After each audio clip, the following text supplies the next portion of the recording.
มาฟังเสียงท่อเวสป้ารุ่นใหม่กันนะครับนี่คือเดิมๆนะครับยังไม่ทำอะไร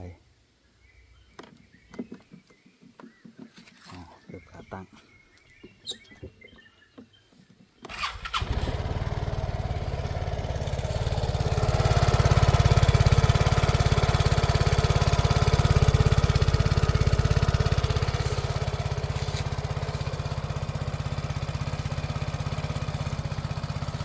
ว่าเบามากนะครับ